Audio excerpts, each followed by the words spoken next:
This next process is going to take about 20 to 25 minutes. What we're going to do is dot the I's and cross the T's on all the final paperwork for your new vehicle. But before we do that, I want to let you know you're going to be receiving a survey. This survey will ask you questions concerning your experience with the salesperson and the dealership as a whole, but there is going to be one question that has to do with me, and is whether or not the business manager went over the limitations of your factory warranty. So that's what I'd like to do with you right now. What is your understanding of the factory warranty? That's right, 4 years, 50,000, what most people call bumper to bumper, but what we call factory limited coverage, because this is great comprehensive coverage, but there are limitations involved. There's 4 basic limitations. The first is maintenance. You are not required to maintain the car, but the car needs to have maintenance done on it in the event that something happens to the vehicle and they determine that it is because of maintenance negligence. They may not cover that vehicle even if you're within the 4-year 50 of your manufacturer warranty. So the maintenance terms are X, right? Next is wear and tear. There are items on your vehicle that do have a shelf life. Your tires, your brake pads, your bulbs.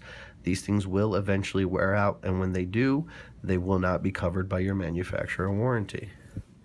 Next, we have accident and road hazard. You're stopped at a red light, somebody comes up behind you and smashes into your bumper and your bumper falls off. Are you covered by your manufacturer warranty? No, you're not. That is why we do not call it bumper to bumper. Similarly, if you're going down the road and blow a tire or damage a wheel, that will not be covered by your manufacturer warranty as well, including any exterior damage to the paint, any dents and dings, scratches, any interior damage to your leather, fabric, or suede. Any interior, exterior, environmental damage is not covered within your factory warranty. Lastly, you have aftermarket. This is hard doing it without inflections. Lastly, you have aftermarket.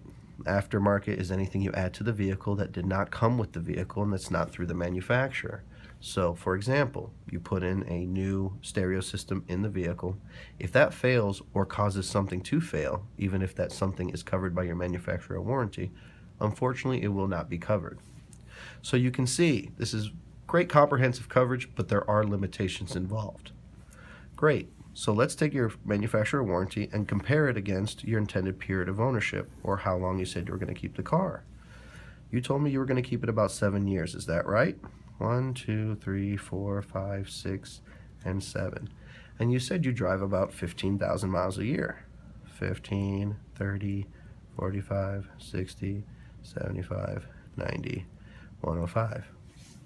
So based on your 4-year 50, where will your manufacturer warranty end? That is correct. Your manufacturer warranty will end a little after 3 years, because it's time or miles, whichever comes first, and you're going to be hitting the 50,000 miles first. Now, based on your experience, where do things typically happen on the vehicle? When the car is newer, or when the time or miles gets a little higher? Correct. There's actually a survey that agrees with you. It is called the Frequency of Repair Survey, and it states that there are 3 stages within your manufacturer warranty, and they look a little something like this. Your first stage is your adjustment stage.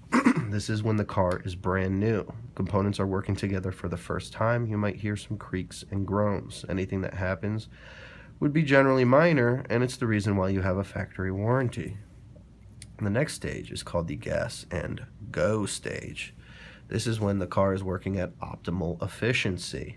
The car knows you, you know the car, you just put your top down and go. We also refer to this as the honeymoon stage. But right around the 4 years or 50,000 miles, you hit what we call the repair stage. This is where not only the most repairs happen, but the highest cost of repairs happen on a vehicle. Now, there is one question that the survey poses to its consumers, and it states, if you were to customize your own warranty, how would you do it? So that's exactly what I'd like to ask you. If you were to customize your own warranty, how would you cover yourself? Would you cover yourself for the first 3¼ years? Would you cover yourself for the final 4 years? Or would you just give yourself